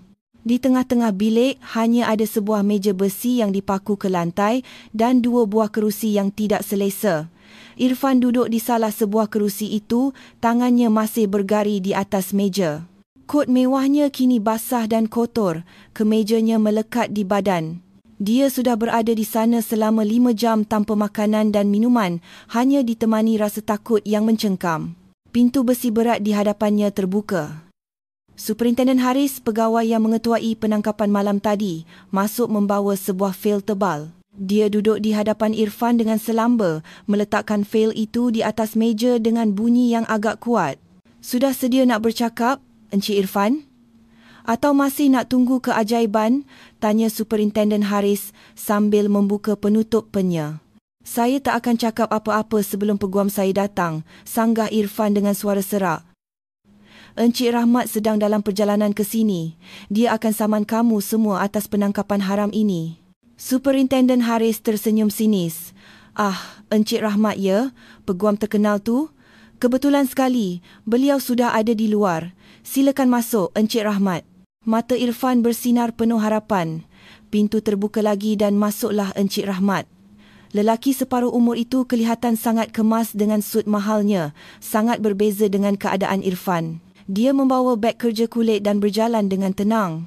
Encik Rahmat, syukurlah Encik datang, seru Irfan lega. Tolong jelaskan pada polis bodoh ni yang saya tak bersalah. Mereka tuduh saya palsukan aset. Encik kan tahu, semua dokumen tu sah. Encik sendiri yang siapkannya untuk saya tanda tangan. Encik Rahmat tidak terus menjawab. Dia menarik kerusi di sebelah Superintenden Haris, bukan di sebelah Irfan. Dia duduk dengan tenang lalu menatap Irfan dengan pandangan yang sukar ditafsirkan. Maaf Encik Irfan, ucap Encik Rahmat, selamba. Saya datang ke sini bukan sebagai peguam anda. Senyuman di wajah Irfan lenyap serta-merta. Apa maksud Encik? Encik kan peguam syarikat. Encik peguam peribadi saya selama 5 tahun ini. Saya bayar Encik mahal. Pembetulan Encik Irfan. Encik tidak pernah membayar saya walau 1 sen pun, jawab Encik Rahmat tenang. Yuran perkhidmatan guaman saya selama ini dibayar sepenuhnya oleh syarikat induk yang menaungi syarikat Encik. Jadi secara teknikal dan etika, klien saya adalah pemilik modal, bukan pengarah yang digajikan. Irfan terlopong. Tapi saya pengarahnya. Saya bosnya. Encik hanya pekerja yang diberi jawatan dan kedatangan saya ke sini adalah untuk menyerahkan bukti tambahan yang diminta oleh pihak penyiasat sekaligus menyampaikan surat tuntutan daripada klien utama saya. Encik Rahmat mengeluarkan sebuah dokumen dari begnya dan menyerahkannya kepada Superintenden Haris. Ini adalah rakaman perbualan dan bukti pindahan wang yang menunjukkan Encik Irfan secara sedar memindahkan dana operasi ke akaun peribadi Cik Liana serta bukti penggadaian sijil tanah syarikat secara haram. Irfan berasa seperti disambar petir di siang hari. Encik Rahmat, encik perangkap saya. Kenapa encik buat macam ni? Siapa klien encik sebenarnya? Siapa yang bayar encik untuk hancurkan saya? Encik Rahmat membetulkan cermin matanya. Klien saya adalah orang yang sangat sabar, Encik Irfan. Beliau sudah memberi encik peluang berkali-kali untuk jujur. Tapi siapa? Jerit Irfan histeris. Dia cuba berdiri tetapi terhalang oleh garinya. Siapa orang tu? Tunjukkan pada saya. Superintenden Haris menunjuk ke arah cermin kaca besar yang ada di dinding sebelah bilik. Ia adalah cermin sehala. Irfan tahu bahawa di sebalik cermin itu ada bilik pemerhatian di mana orang boleh melihat ke dalam bilik soal siasat tanpa dilihat. Klien Encik Rahmat ada di sebalik cermin itu sedang memerhatikan anda sejak tadi, kata Superintenden Haris. Irfan menatap cermin gelap itu. Dia melihat pantulan wajahnya sendiri yang menyedihkan, selekeh dan hancur. Namun perlahan-lahan, seolah-olah berhalusinasi, dia membayangkan susuk tubuh yang berdiri di sana. Jantungnya berdegup kencang. Dia mempunyai firasat buruk, firasat yang sangat kuat. Pintu bilik soal siasat terbuka lagi, bukan dari pintu biasa, tetapi dari pintu sebelah yang bersambung dengan bilik pemerhatian. Bunyi tapak kaki kedengaran perlahan namun tegas. Kasut tumit tinggi berlaga dengan lantai konkrit. Irfan menoleh perlahan, lehernya terasa kaku. Susuk tubuh itu masuk ke dalam cahaya lampu neon. Seorang wanita bertudung dengan busana muslimah moden berwarna biru laut yang sangat elegan. Wajahnya bersih, bersinar dan memancarkan aura kewibawaan yang luar biasa. Tiada lagi kesan isteri suri rumah yang sederhana. Di lehernya tergantung kad pas pelawat VIP polis. Danita berdiri di sana, menatap Irfan dengan pandangan yang membuat darah Irfan membeku. Di belakangnya, Faizal berdiri tegap seperti bayangan setia. Danita, desis Irfan tidak percaya. Awak klien Encik Rahmat? Danita berjalan mendekat, tetapi berhenti pada jarak yang selamat. Dia tidak mahu terlalu dekat dengan bau keringat dan keputusasaan yang keluar dari tubuh Irfan. Izinkan saya perkenalkan diri, Encik Irfan. Suara Danita kedengaran formal dan dingin. Nama saya Danita Prawira, pemilik tunggal Prawira Investment Group yang merupakan syarikat induk kepada Shadow Capital yang memiliki 90% saham di syarikat tempat awak bekerja. Atau dengan kata lain, sayalah pemilik pejabat awak, pemilik kerusi awak dan pemilik duit yang awak curi. Rahang Irfan jatuh. Mulutnya ternganga tetapi tiada suara yang keluar. Otaknya cuba memproses maklumat yang tidak masuk akal ini. Isterinya, wanita yang setiap pagi disuruhnya membuat kopi. Wanita yang dimarahinya jika masakan kurang garam. Wanita yang dihina kerana tidak mempunyai pendapatan adalah bos besarnya. Selama ini awak, Irfan tergagap-gagap. Selama ini saya diam, Irfan. Saya ingin melihat sama ada awak boleh menjadi pemimpin yang amanah jika diberi kepercayaan, sambung Danita. Ayahanda saya yang meminta saya untuk beri awak peluang. Beliau meletakkan awak sebagai pengarah boneka untuk menguji awak. Tetapi ternyata awak gagal sama sekali. Awak bukan sahaja tidak cekap, tetapi juga tidak bermoral. Danita mencondongkan tubuhnya sedikit ke hadapan. Encik Rahmat adalah peguam keluarga saya sejak saya masih kecil. Dia melaporkan setiap sen duit yang awak selewengkan. Saya biarkan, saya kumpul buktinya, menunggu masa yang sesuai. Dan apabila awak bawa perempuan itu ke rumah saya, itulah saatnya awak menandatangani hukuman mati awak sendiri.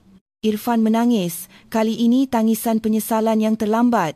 Danita, maafkan abang. Abang tak tahu. Abang janji akan pulangkan semuanya. Tolong tarik balik laporan. Kita kan suami isteri, Danita.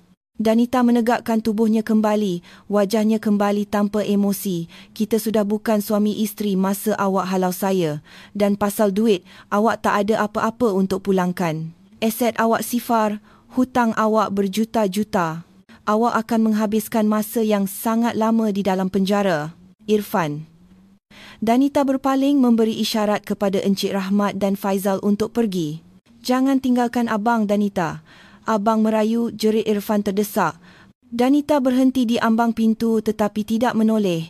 Dia hanya berkata perlahan, "Selamat tinggal Irfan. Semoga dinginnya jeriji besi boleh mengajarkan awak erti rasa syukur yang selama ini awak lupakan." Pintu tertutup. Irfan ditinggalkan sendirian lagi bersama Superintenden Haris yang kini menatapnya dengan pandangan kasihan bercampur jijik. Di bilik soal siasat yang sempit itu, Irfan akhirnya menyedari betapa kecilnya dirinya. Dia berasa seperti semut yang baru sahaja dipijak oleh gergasi yang selama ini tidur di sebelahnya. Kesombongannya telah menjadi senjata makan tuan yang memenggal lehernya sendiri.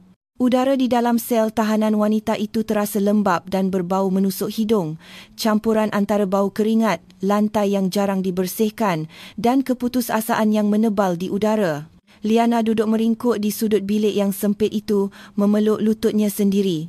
Gaun pesta mahal yang dipakainya semasa ditangkap kini sudah renyuk dan koyak di bahagian bawah serta ternoda oleh kotoran lantai penjara. Solekan wajahnya luntur oleh air mata, mencipta alur hitam maskara yang mengerikan di pipinya yang pucat. Tiada lagi Liana si sosialit yang angkuh. Yang ada hanyalah seorang perempuan ketakutan yang tersesat di dunia yang tidak pernah dibayangkannya. Di sekelilingnya, tahanan wanita lain menatapnya dengan pandangan bermusuhan. Mereka membenci wanita seperti Liana, wanita yang kelihatan manja dan lemah. Liana cuba memejamkan mata, berharap apabila dia membukanya nanti, dia akan kembali berada di bilik tidur mewah Irfan dengan pendingin hawa yang sejuk. Namun, suara jerkahan warden penjara yang memukul jeriji besi dengan kayu memecahkan lamunannya. Realiti menamparnya dengan keras. Dia berada di dalam penjara dan ini bukan mimpi ngeri yang akan berakhir apabila fajar tiba. Fikiran Liana berputar laju. Dia memikirkan nasibnya sendiri. Dia masih muda, dia cantik, dia mempunyai masa depan. Dia tidak mahu mereput di tempat mengerikan ini hanya kerana kesalahan Irfan. Liana mula berfikir, menimbang-nimbang kesetiaannya. Selama ini dia mencintai wang Irfan, bukan orangnya. Dia mencintai kemudahan yang diberikan oleh lelaki itu, bukan kepribadiannya yang panas baran. Sekarang wang itu sudah hilang, kemudahan itu musnah. Irfan bukan lagi aset, melainkan beban berat yang menyeretnya ke dasar jurang. Pintu sel terbuka dengan bunyi berkeriut yang ngilu. Seorang pegawai wanita memanggil namanya dengan kasar. "Liana Angelina, keluar. Ada pegawai penyiasat nak cakap." Liana bangkit dengan gemetar. Dia diiringi melalui lorong-lorong gelap menuju ke bilik pemeriksaan. Di sana, seorang timbalan pendakwa raya muda dan seorang pegawai penyiasat polis sudah menunggunya. Mereka tidak menengkingnya, sebaliknya menawarkannya segelas air mineral. Liana meminumnya dengan rakus. Air kosong yang terasa seperti minuman paling lazat yang pernah dirasainya. "Cik Liana," ucap timbalan pendakwa raya itu dengan nada tenang namun penuh perhitungan. "Kami tahu peranan anda dalam kes ini sebenarnya kecil. Anda hanya menikmati hasil jenayah, bukan dalangnya. Hukuman bagi penerima hasil jenayah boleh mencecah 5 tahun penjara." Liana tersedak. 5 tahun. Wajahnya berubah ngeri. "Tuan, tolong saya. Saya tak tahu apa-apa. Irfan yang bagi semua tu pada saya. Saya cuma mangsa," pujuk rayunya.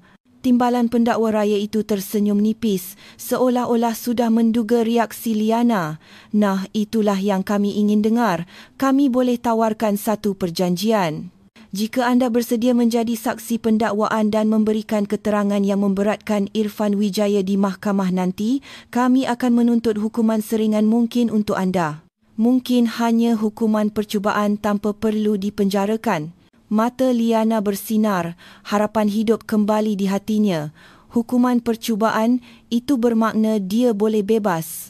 Tanpa berfikir dua kali, tanpa sesaat pun memikirkan nasib Irfan yang mungkin akan semakin hancur kerananya, Liana mengangguk laju. "Saya setuju. Saya akan beritahu semuanya. Saya tahu di mana Irfan sembunyikan baki wang tunainya. Saya tahu siapa saja pegawai kerajaan yang sering dia belanja. Saya akan bongkar semua kebusukannya asalkan saya bebas," seru Liana berapi-api. Naluri untuk terus hidup telah mengalahkan segalanya. Dia bersedia memijak kepala Irfan agar dirinya boleh terus bernafas di atas permukaan air. Sementara itu, di sel tahanan lelaki yang berasingan blok, Irfan sedang duduk termenung menatap dinding konkrit yang dingin. Dia mengkhuatirkan Liana. Dalam kebodohannya, Irfan masih merasa bertanggungjawab terhadap wanita itu.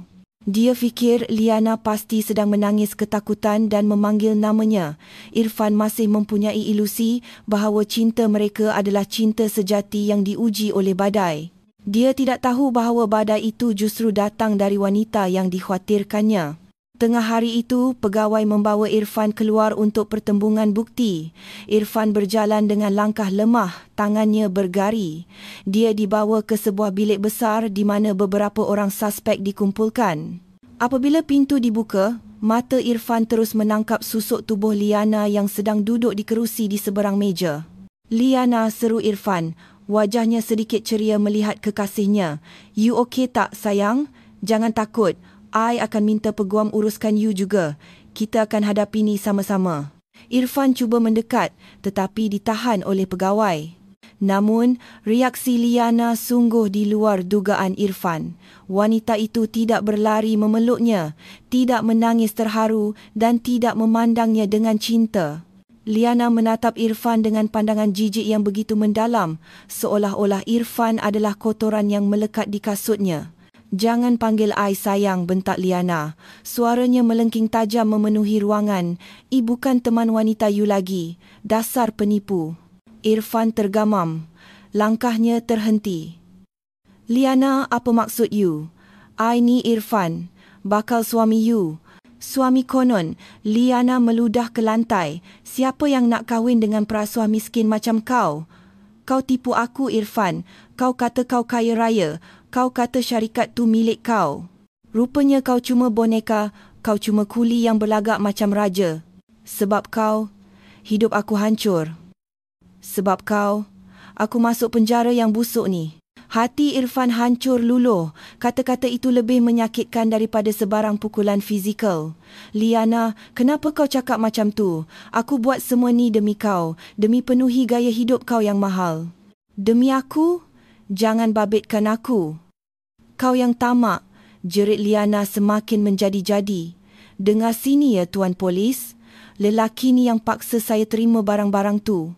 Dia kata itu duit halal hasil bonus. Saya tak tahu itu duit curi. Hukum dia seberat-beratnya, Tuan. Dia penjahat yang sebenar." Irfan berundur selangkah. Tubuhnya lemah. Dia melihat wajah sebenar Liana sekarang.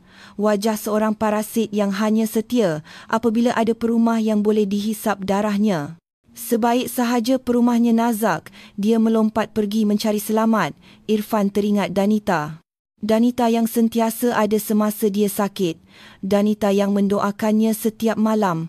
Danita yang tidak pernah menuntut beg Hermes atau berlian. Dia telah membuang berlian demi memungut batu kerikil tajam yang kini melukai tangannya sendiri. Di tengah-tengah kekecohan itu, pintu bilik terbuka lagi. Suasana mendadak senyap. Danita masuk diiringi oleh Faizal dan Encik Rahmat. Kehadirannya membawa aura wibawa yang membuatkan semua orang di dalam bilik itu terdiam segan. Danita mengenakan jubah panjang berwarna kelabu yang elegan. Wajahnya tenang tanpa ekspresi kebencian mahupun kesedihan. Irfan menatap Danita dengan mata berkaca-kaca. Dia berharap ada sedikit rasa belas kasihan di mata wanita yang pernah dinikahinya itu. Namun mata Danita sedingin ais. Danita tidak memandang ke arah Irfan. Sebaliknya, dia berjalan mendekati meja penyiasat untuk menyerahkan fail tambahan. Setelah selesai, Danita berpaling hendak keluar. Irfan memberanikan diri memanggilnya dengan suara parau yang menyedihkan. "Danita, tengoklah abang. Tengok apa yang perempuan ni buat pada abang. Awak betul, Danita. Awak betul pasal semuanya." Danita menghentikan langkahnya. Dia menoleh perlahan-lahan, memandang silih berganti antara Irfan yang hancur dan Liana yang masih memasang wajah garang, namun gementar ketakutan melihat susuk tubuh Danita. "Saya tak perlukan pengesahan daripada awak, Irfan," jawab Danita selamba. "Apa yang terjadi di dalam bilik ini hanyalah akibat yang logik. Awak memilih wanita yang mencintai harta awak, maka wajarlah dia membenci awak apabila harta awak hilang. Itu bukan pengkhianatan, Itu urus niaga yang gagal. Danita kemudian menatap Liana. Liana menunduk, tidak berani menatap mata isteri sah yang dahulunya dihina. Liana merasa kerdil di hadapan aura Danita yang begitu kuat. Dan awak, Cik Liana, ucap Danita lembut namun menusuk. Nikmatilah peranan baru awak sebagai saksi. Tapi ingat, seorang pengkhianat tidak akan pernah tidur lena, sama ada di dalam penjara maupun di luar penjara. Danita berlalu pergi, meninggalkan Irfan yang menangis tersedu-sedu di lantai. Dia menangisi kebodohannya, menangisi nasibnya dan menangisi kehilangan satu-satunya wanita yang tulus mencintainya. Di bilik itu, Irfan benar-benar sendirian, dikhianati oleh perempuan simpanannya dan ditinggalkan oleh isteri sahnya. Karma telah datang dalam bentuk yang paling menyakitkan, kesepian yang abadi di tengah-tengah keramaian. 2 bulan kemudian, Mahkamah Tinggi Kuala Lumpur sesak dengan pengunjung. Kes rasuah yang menjerat Irfan Wijaya menjadi sorotan media masa kerana melibatkan jumlah wang yang besar dan drama rumah tangga yang sensasi. Dewan bicara utama terasa sempit dan panas walaupun pendingin hawa berfungsi sepenuhnya. Petugas media berebut tempat di barisan hadapan. Kamera mereka sedia untuk merakam setiap detik kehancuran tertuduh.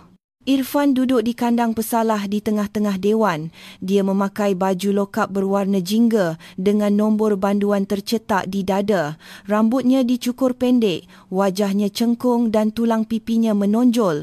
Tiada lagi sisa-sisa kegagahan sang pengarah urusan. Dia kelihatan seperti orang tua yang kehilangan semangat hidup. Di sebelahnya duduk peguam dari Yayasan Bantuan Guaman Kebangsaan yang dilantik oleh mahkamah kerana Irfan tidak lagi mampu membayar peguam swasta sehebat Encik Rahmat. Panel hakim memasuki dewan dengan wajah-wajah yang tegas. Hakim pengerusi mengetuk tukulnya 3 kali, membuka persidangan dengan agenda pembacaan pertuduhan dan penyitaan aset. Suara hakim yang berat bergema di seluruh dewan membacakan senarai panjang dosa-dosa Irfan. Penyelewengan dana pelaburan, manipulasi laporan cukai, penipuan terhadap pemegang saham, sehinggalah kepada pengubahan wang haram untuk pembelian aset peribadi.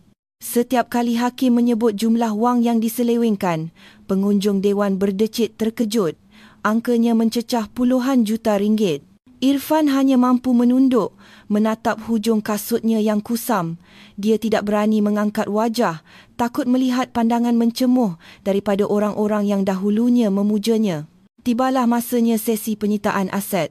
Pihak pendakwa raya berdiri dan membacakan senarai harta benda Irfan yang akan disita oleh negara dan dikembalikan kepada pihak syarikat sebagai ganti rugi. Sebuah rumah banglo di kawasan Bukit Damansara, sebuah unit apartmen di Mont Kiara, 3 buah kereta mewah, baki akaun di 5 bank berbeza, barang kemas dan sebidang tanah seluas 5 ekar di Janda Baik. Semua aset tersebut terbukti dibeli menggunakan dana hasil jenayah atau didaftarkan atas nama pihak ketiga untuk mengelirukan undang-undang. Suara pendakwa raya lantang dan tegas. Irfan mengangkat kepalanya sedikit. Dia panik. Tanah di Janda Baik adalah satu-satunya harapan terakhirnya. Itu tanah pusaka ibu bapanya yang telah ditukarkan hak miliknya. Jika itu diambil juga, di mana ibu bapanya akan tinggal? Bantahan yang arif, seru Irfan dengan suara serak melanggar prosedur mahkamah. Tanah di Janda Baik itu milik ibu bapa saya. Itu bukan hasil rasuah. Tolong jangan ambil itu. Hakim menatapnya tajam. Tertuduh sila bertenang. Pihak pendakwaan mempunyai bukti bahawa pengubahsuaian besar-besaran dan cukai tanah tersebut dibayar menggunakan aliran dana dari akaun syarikat anda. Secara undang-undang, ia adalah aset pengubahan wang haram. Penyitaan tetap dilaksanakan. Irfan Longlai. Habis. Semuanya habis. Tiada sehelai benang pun yang tinggal. Dia benar-benar dimiskinkan sehingga ke akar umbi. Di barisan kerusi pengunjung paling hadapan, duduklah Danita. Dia hadir sebagai saksi mangsa mewakili pemilik syarikat. Dia duduk dengan tenang, diiringi oleh Encik Rahmat. Irfan menatap belakang Danita. Timbul desakan kuat dalam dirinya untuk merayu. Dia merasa Danita pasti masih punya hati nurani. Apapun, mereka pernah hidup bersama selama 5 tahun. Apabila mahkamah ditangguhkan seketika sebelum pembacaan hukuman, Irfan diberi peluang bercakap dengan pihak mangsa untuk rundingan terakhir berkaitan ganti rugi, walaupun ia hanya formaliti kerana Irfan sudah tidak mempunyai wang. Irfan berjalan mendekati pagar pemisah yang memisahkan kawasan tertuduh dan pengunjung. Dia terus melutut di hadapan Danita. Bunyi lututnya yang menghentam lantai kedengaran pilu. "Danita, ampunkan abang," isak Irfan. Air matanya membasahi lantai mahkamah. "Abang tahu abang salah, abang khilaf. Tolonglah cakap dengan hakim. Minta hukuman yang ringan. Jangan ambil tanah ibu bapa abang. Abang suami awak, Danita. Ingatlah masa-masa indah kita dulu. Abang janji akan berubah. Abang akan kerja apa saja untuk gantikannya asalkan abang tak dipenjara seumur hidup." Pengunjung dewan terdiam melihat pemandangan menyedihkan itu. Bekas bos besar yang angkuh kini bersujud di kaki wanita bertudung yang anggun. Danita menunduk menatap Irfan yang sedang memeluk kakinya. Tiada rasa jijik, tetapi tiada juga rasa belas kasihan. Hanya pandangan kosong seperti melihat orang asing. Perlahan-lahan, Danita menarik kakinya agar terlepas dari pegangan Irfan. "Awak minta saya ingatkan masa lalu, Irfan?" tanya Danita perlahan. Namun suaranya kedengaran jelas di dalam dewan yang sunyi kerana mikrofon di meja saksi masih terpasang. "Baiklah, mari kita ingat masa lalu. Mari kita ingat malam terakhir kita di rumah itu." Danita memberi isyarat kepada Encik Rahmat. Peguam itu segera menyambungkan komputer ribanya ke skrin projektor besar di Dewan. Hakim membenarkannya kerana ia sebahagian daripada bukti perwatakan tertuduh. Skrin projektor menyala. Muncul rakaman CCTV ruang tamu rumah Irfan yang bertarikh 2 bulan lalu. Video itu sangat jelas. Kelihatan Irfan sedang melemparkan beg pakaian ke arah Danita. Wajahnya merah padam penuh amarah. Audio rakaman itu juga kedengaran jelas, bergema memenuhi dewan. "Cepat berambus dari rumah ini. Kita tengok berapa lama kau boleh hidup tanpa duit aku. Paling-paling pun, esok pagi kau dah jadi gelandangan tepi jalan." Suara Irfan di dalam video itu kedengaran begitu sombong, begitu kejam dan begitu menghina. Pengunjung dewan menahan nafas. Mereka melihat betapa sabarnya Danita di dalam video itu dan betapa jahatnya Irfan. Video dimatikan. Danita kembali menatap Irfan yang kini wajahnya pucat lesi kerana malu. Seluruh aibnya dipertontonkan di hadapan umum. "Awak kata saya akan jadi gelandangan tanpa duit awak, Irfan," ucap Danita dengan nada yang sangat tenang namun menghancurkan. "Pembetulan sedikit. Duit itu tidak pernah menjadi duit awak. Ia sentiasa duit saya, duit keluarga saya. Awak hanyalah seorang tetamu yang lupa diri, yang menyangka dirinya tuan rumah hanya kerana diberi kunci pendua." Danita berdiri tegak, merapikan pakaiannya. "Sekarang, lihatlah sekeliling awak. Awak tak ada rumah, awak tak ada kereta, awak tak ada simpanan dan yang paling menyedihkan, awak tak ada maruah diri lagi. Jadi, jawab soalan saya, Irfan. Siapa yang sekarang menjadi gelandangan? Siapa yang akan tidur di lantai sejuk tanpa sesen pun duit di dalam poket?" Soalan itu tergantung di udara, menusuk tepat ke ulu hati Irfan. Dia tidak dapat menjawab. Dia hanya mampu menunduk dalam-dalam, menyedari bahawa kata-kata Danita adalah kebenaran mutlak yang pahit. Dia telah termakan kata-katanya sendiri. Sumpahan yang dilemparkannya kepada isterinya kini berbalik menghantam wajahnya dengan kekuatan 10 kali ganda. Hakim mengetuk tukul, memanggil sidang bermula semula untuk pembacaan hukuman. Irfan diseret kembali ke kandang pesalah oleh pegawai. Kakinya terasa lumpuh. Semasa dia duduk, dia mendengar hakim membacakan hukuman. Penjara 12 tahun dan denda ganti rugi yang jika tidak dibayar akan diganti dengan hukuman penjara tambahan. Ketukan tukul hakim kedengaran seperti loceng kematian bagi masa depan Irfan. Dia melihat Danita berjalan keluar dari dewan tanpa menoleh lagi. Belakang wanita itu kelihatan tegak dan bercahaya, melangkah menuju kebebasan dan kejayaan. Sementara Irfan, si raja palsu, kini hanyalah seorang banduan bernombor, seorang gelandangan dalam erti kata yang sebenar. Gelandangan yang kehilangan arah, kehormatan dan kehidupan. Masa adalah hakim yang paling kejam sekaligus paling adil. Bagi sesetengah orang, masa berjalan pantas membawa kebahagiaan. Namun bagi Irfan, masa merayap perlahan seperti siput yang melintasi pisau cukur. Roda nasib telah berputar 180 darjah dengan kelajuan yang mematikan. Setelah melalui siri proses undang-undang yang meletihkan dan menghabiskan sisa-sisa kewarasannya, Irfan akhirnya menghirup udara bebas. Namun, kebebasan itu tidak terasa manis seperti yang dibayangkannya semasa mendekam di sebalik jeriji besi. Kebebasan itu terasa pahit, getir dan berbau debu jalanan. Dia keluar dari pintu gerbang penjara Sungai Buloh hanya dengan membawa satu beg plastik berisi 2 helai baju lusuh yang sudah pudar warnanya. Tiada kereta mewah yang menjemputnya. Tiada Liana yang menunggunya dengan pelukan mesra. Wanita itu sudah lama menghilang, dikhabarkan berkahwin dengan seorang tauke tanah di luar bandar demi menyambung hidup selepas memberikan keterangan yang memberatkan Irfan. Tiada rakan niaga yang menyapanya. Irfan benar-benar sendirian di dunia yang kini terasa asing dan memusuhinya. Namanya sudah masuk dalam senarai hitam negara. Rekod jenayahnya sebagai perasuah korporat membuatnya mustahil untuk mendapatkan pekerjaan, walaupun untuk jawatan paling rendah sekalipun. Pejabat-pejabat yang dahulu berebut ingin mengambilnya bekerja kini menutup pintu rapat-rapat sebaik sahaja melihat wajahnya. Rakan-rakan golfnya berpura-pura tidak mengenalinya apabila terserempak di jalan. Irfan, bekas pengarah urusan yang dahulu gemar menayangkan jam tangan berharga sebuah rumah, kini tidak lebih daripada sampah masyarakat yang dijauhi semua orang. Malam itu, hujan turun renyai-renyai membasahi kaki 5 bandaraya Kuala Lumpur yang keras.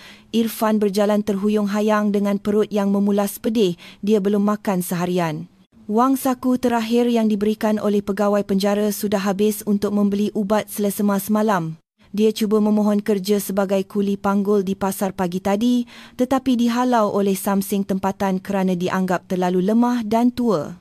Tubuhnya yang dahulu tegak berisi kerana rajin ke gimnasium kini kurus kering.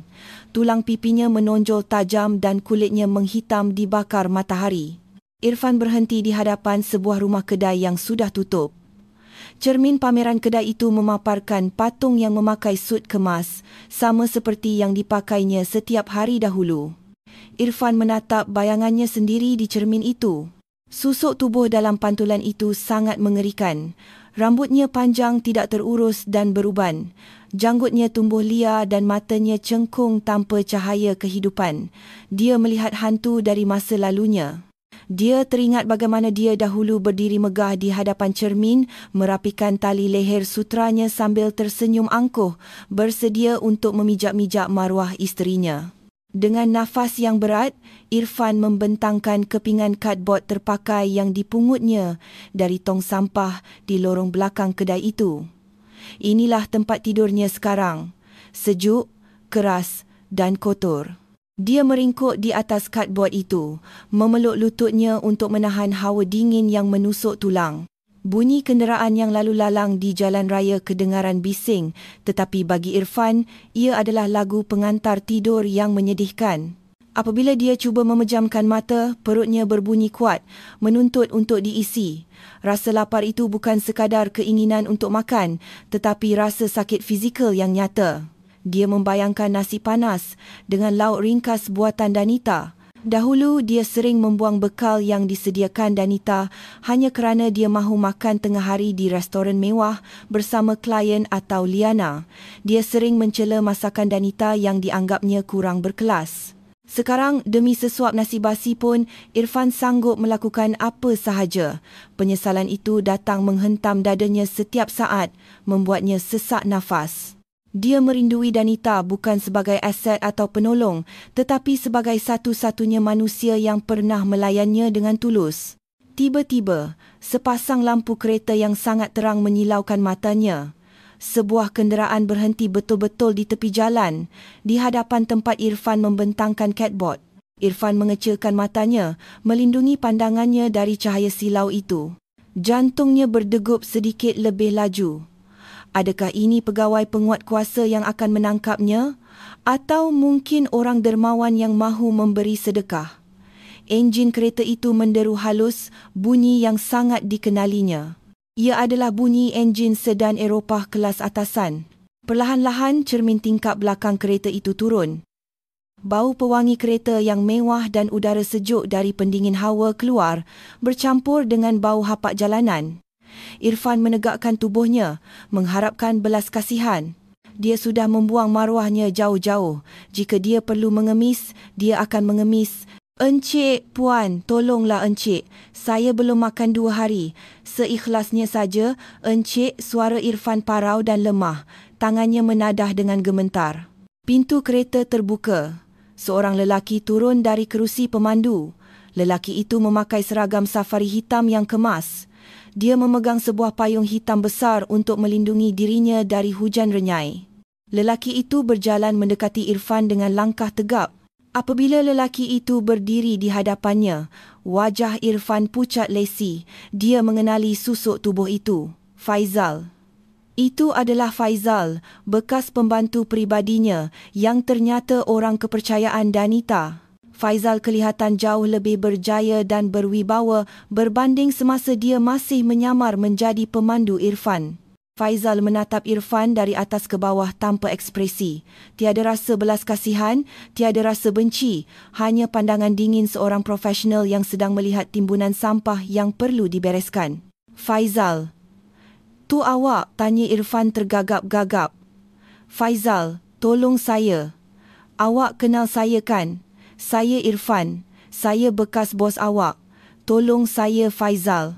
Beri saya kerja apa saja. Cuci kereta, bersihkan taman, apa saja." Saya merayu. Faizal tidak menjawab permintaan itu. Dia meraba poket seluarnya lalu mengeluarkan sekeping duit shilling 50 sen dan melemparkannya ke dalam tin kosong yang ada di sebelah Irfan. Bunyi denting dari wang logam yang jatuh itu kedengaran sangat nyaring dan menghina di keheningan malam. Selepas itu, Faizal kembali ke kereta dan mengambil sebungkus nasi dari kerusi depan. "Ini, makanlah," kata Faizal ringkas sambil menghulurkan bungkusan nasi campur yang sudah agak sejuk. Irfan menyambar bungkusan itu dengan tangan gemetar. Dia tidak peduli lagi dengan maruah. Dia membuka getah pembungkusnya dengan gigi, lalu memakan nasi itu dengan lahap menggunakan tangannya yang kotor. Nasi itu terasa seperti makanan paling lazat di dunia, walaupun hanya nasi dengan lauk sambal tempe dan sedikit sayur nangka. Sambil mengunyah, air mata Irfan menitis jatuh ke atas nasi bungkusnya. Dia makan sambil menangis di hadapan bekas orang bawahannya. "Puan Danita nampak tuan dari seberang jalan tadi," ucap Faizal tiba-tiba, membuatkan Irfan tersedak. Irfan berhenti mengunyah. Dia mendongak menatap Faizal dengan mata terbeliak. "Danita, di mana?" Faizal menunjuk ke arah bangunan pencakar langit yang menjulang di seberang jalan. Di tingkat paling atas bangunan itu, kelihatan lampu-lampu menyala terang. Itu adalah ibu pejabat syarikat pelaburan milik keluarga Danita. "Beliau sedang bermesyuarat dengan lembaga pengarah. Beliau melihat ke bawah dan mengenali tuan. Beliau meminta saya turun untuk berikan ini," sambung Faizal. Irfan merasa dadanya sesak. Danita melihatnya.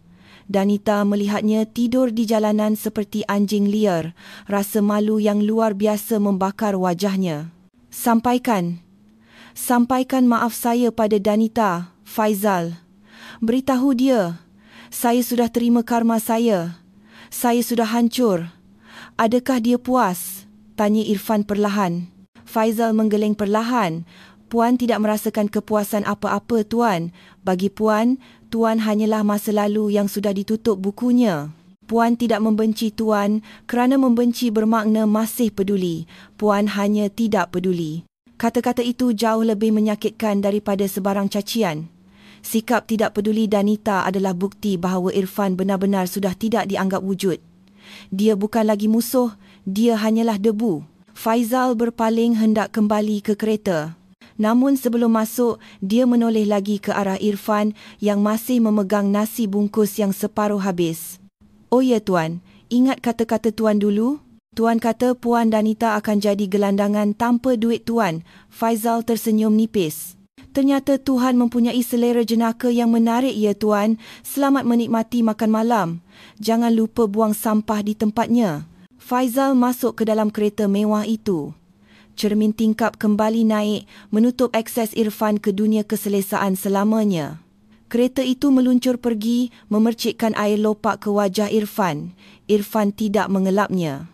Dia hanya duduk diam di sana, di kaki 5 kedai yang dingin, memegang sekeping 50 sen dan sisa nasi bungkus, menyedari bahawa inilah sisa hidupnya. Dia adalah raja yang menjadi pengemis, suami yang menjadi orang asing dan manusia yang menjadi bayangan. Di kejauhan, lampu bangunan tempat Danita berada bersinar terang, seolah-olah mengejek kegelapan yang menyelubungi hidup Irfan selamanya. 6 bulan kemudian, di sebuah dewan besar hotel 5 bintang di pusat Kuala Lumpur, suasana gemerlap dan kemewahan begitu terasa. Lampu chandelier kristal gergasi tergantung di siling, memantulkan cahaya keemasan ke seluruh penjuru dewan. Meja-meja bulat diatur rapi dengan alas meja sutera putih dan hiasan bunga lili segar yang harum. Para tetamu jemputan yang hadir bukanlah orang sembarangan. Mereka adalah menteri kabinet, duta besar negara sahabat, konglomerat terkemuka dan selebriti ternama yang mengenakan busana terbaik mereka. Malam ini adalah malam penganugerahan tokoh dermawan tahunan sekaligus perasmian yayasan sosial terbesar di negara ini. Di atas pentas yang megah, berdiri susuk tubuh wanita yang menjadi pusat perhatian semua orang, Danita Prawira. Dia mengenakan gaun malam muslimah berwarna champagne yang direka khas oleh pereka fashion antarabangsa. Tudungnya diperbuat daripada satin lembut yang berkilauan di bawah sorotan lampu, membingkai wajahnya yang cantik dan tenang. Tiada solekan yang berlebihan, namun aura yang dipancarkannya begitu kuat sehingga membuatkan sesiapa sahaja yang melihatnya merasa segan sekaligus kagum. Danita berdiri di hadapan podium, memegang piala anugerah yang baru sahaja diterimanya. Dia menatap ratusan pasang mata yang memandangnya dengan hormat. Senyuman nipis terukir di bibirnya, senyuman tulus yang lahir dari kedamaian hati, bukan dari kesombongan. Tuan-tuan dan puan-puan sekalian, suara Danita kedengaran jernih dan berwibawa melalui pembesar suara. Anugerah ini bukan milik saya seorang. Ini adalah milik setiap wanita yang pernah dipandang rendah, setiap isteri yang pernah dianggap lemah dan setiap insan yang memilih untuk bangkit dari pengkhianatan dengan cara yang bermaruah. Tepukan gemuruh bergema memenuhi dewan. Beberapa orang tetamu wanita kelihatan mengesat air mata terharu. Kisah hidup Danita, walaupun tidak pernah dihebahkan secara terbuka, sudah menjadi rahsia umum di kalangan golongan elit sebagai simbol kebangkitan wanita. Mereka tahu dia pernah disakiti, namun dia membalasnya bukan dengan drama murahan, melainkan dengan pencapaian yang menutup mulut semua orang. Kekuatan sejati, sambung Danita setelah tepukan reda, bukan terletak pada seberapa kuat kita menjerit semasa marah atau seberapa banyak harta yang kita pamerkan. Kekuatan sejati adalah keupayaan untuk tetap tenang di tengah badai dan keupayaan untuk memaafkan diri sendiri kerana pernah mencintai orang yang salah. Malam ini Yayasan Prawira saya rasmikan untuk menaungi anak-anak terbiar dan memperkasakan wanita mangsa keganasan rumah tangga agar tiada lagi wanita yang takut menjadi gelandangan hanya kerana meninggalkan lelaki yang tidak tahu diuntung. Ayat penutup itu disambut dengan tepukan sambil berdiri. Semua orang berdiri memberikan penghormatan. Di sudut dewan, Encik Rahmat dan Faizal bertepuk tangan paling kuat dengan wajah bangga. Mereka menjadi saksi transformasi Danita dari seorang isteri yang pendiam menjadi seorang permaisuri yang memimpin kerajaannya sendiri.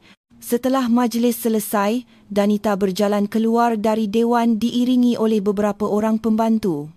Dia menolak tawaran wawancara daripada wartawan gosip dan hanya melayani soalan berkaitan yayasannya. Dia masuk ke dalam limosin yang sudah menunggunya di lobi hotel. Di dalam kereta yang sunyi dan selesa, Danita menyandarkan belakangnya. Dia menanggalkan kasut tumit tingginya sejenak, menghela nafas panjang yang lega. "Kita pulang ke rumah Tan Sri, Puan?" tanya pemandu barunya. "Ya," jawab Danita ringkas. Kereta meluncur membelah jalanan Kuala Lumpur yang sesak. Danita memandang ke luar tingkap.